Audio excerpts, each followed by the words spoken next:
Hawkeyes have had to work hard on offense, grinding it out every possession, while Maryland has found some rhythm on offense. We'll see who can close it out in the second half.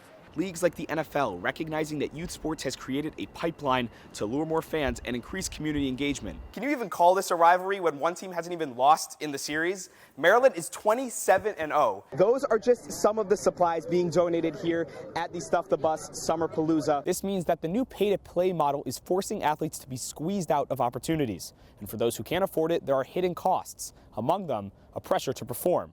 Growing up, going to Wisconsin games, now going to Maryland, now being on this field, Camp Randall Stadium. But anyway, Maryland, Wisconsin, Big Ten Conference opener. A runner with an Instagram account, but also a plan. I could get people's attention if I told them I was running a mile for every day the government was shut down. Rob Perez is a government contractor in D.C.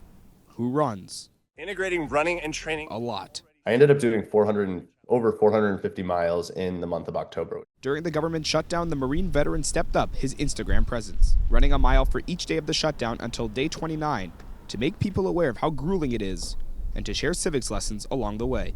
No side of the media have done anything to actually make anyone feel better other than saying it's their fault or it's their fault. So it was his job to allow people to have some just like level-headedness, no emotional deregulation, and get a better understanding of like the function and dysfunction of our government. Perez wasn't furloughed, so how did he make this work?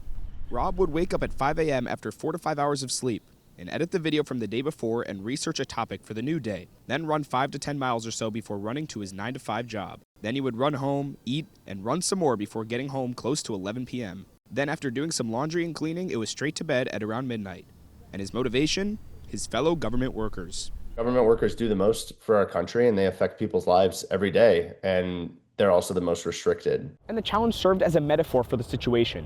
Each day got tougher for Perez, but even tougher for the furloughed workers who didn't know when they would return to work. Every day that they had to go about their lives and know that tomorrow only gets a little harder until the government reopens, and it's out of their control. With the shutdown ending, Perez plans to finally see his friends and run even more. From Washington, D.C., Benji Kaufman, CNS TV. A robot dog.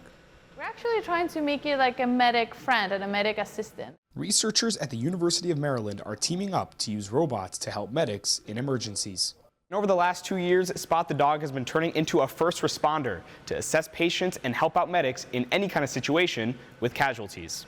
It's not meant to replace first responders, it's more of a tool to help them save more lives. In crisis situations, Spot the Dog approaches victims to take vital signs and report back to medics. And then based on the information that the casualties will give, it might ask follow-up questions, or it might inform them that at this point they need to stay calm and the medics will arrive shortly to assess them.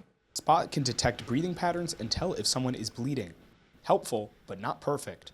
Medics say Spot needs to report the information more urgently, letting first responders know that they're going to expire soon or not, and prioritize casualties and inform the medics. Another challenge, seeing a robot approach can be intimidating, but researchers say a dog moving slowly and asking simple questions actually helps build trust. As robots become more common in our world, more and more people would be accepting them as normal. And with more testing and simulations, the same trust can grow with medics. From College Park, Benji Kaufman reporting for CNS TV. I feel like it brings people together, and it's also a really cool skill too. And not just a physical skill that helps sharpen their athleticism. You just gotta get out there. But a social tool, and even when I go to soccer, it just relieves everything. An outlet for mental wellness. A nice safe place for kids to learn sportsmanship, teamwork. Two fundamentals most would agree are the foundation for youth sports. But more and more, those fundamentals are being challenged by new goals. Goals that are changing how kids, parents, coaches, and even businesses are looking at youth sports. There's a lot to cash in on, and the cost might be at the expense of young athletes themselves. The amount of money families spend on youth sports has climbed 46% over the last 5 years, averaging $1,000 now. This means that the new pay-to-play model is forcing athletes to be squeezed out of opportunities. And for those who can't afford it, there are hidden costs, among them a pressure to perform. There's a sense of there needs to be return on my investment. Tim Herzog is a sports psychologist. Coaches say he's not wrong. General expectation that all this investment, all this time that went into competing at a youth level pay out in some way down the line. Kaylee Sullivan coaches college and girls club soccer. She warns parents pay-to-play puts unfair pressure on kids who might not have what it takes. She says parents need to be realistic and have real conversations with their kids.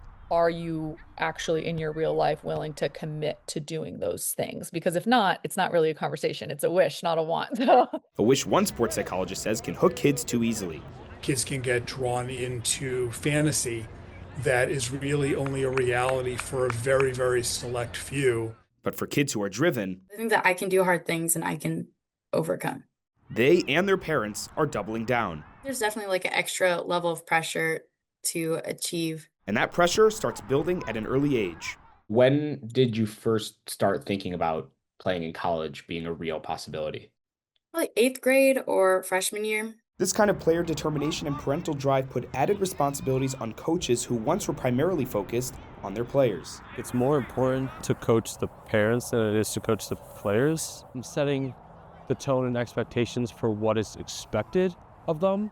And reminding parents a common red flag is when they are more involved than their kids. If you are the one making the highlight reel, it might be an indication that this is not actually your player driving the process. Regardless, parents today feel driven to cash in. More kids and families going towards specific sports where they think NIL opportunities are going to be more wealthy for them.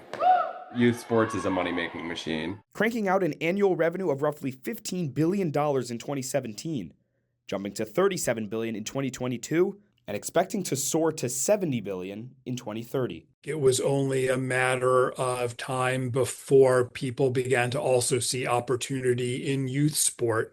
Parents and players aren't the only ones to see this opportunity. Professional leagues are seeing it too. Leagues like the NFL recognizing that youth sports has created a pipeline to lure more fans and increase community engagement, especially with flag football. There's a lot of people that still think it's not a true sport, and they're learning very quickly that it's going to take over. Girls flag football grew by 60% in 2025. Girls are getting more attention. This is exciting. Nearly 1,000 more schools began sponsoring flag football last year, including over 90 from Maryland. The fact that I took a chance on it and it grew into what it did is one of my most amazing memories, I think, of high school. That is what coaches hope will prevail, memories over money. But already they are seeing moneymakers like basketball, football, and volleyball choke out sports that were once considered staples, like baseball, lacrosse, and wrestling. Which brings us back to the question, is this trending focus of money-making behind youth sports ultimately creating bigger losses than gains? Meaning, let's not treat kids as mini adults and like that they're pro athletes. Just make sure they're having fun. This might not be forever, so let them enjoy the moment. When people are present moment with the process, that's when positive outcomes happen anyways. That's when you're more likely to win more games. The more the emphasis is on scoreboards and records as opposed to skill development, then we're going in the wrong direction. Feed the love for the game, enjoy the game genuinely, and yeah, remember that it's just a sport. Benji Kaufman, CNS TV.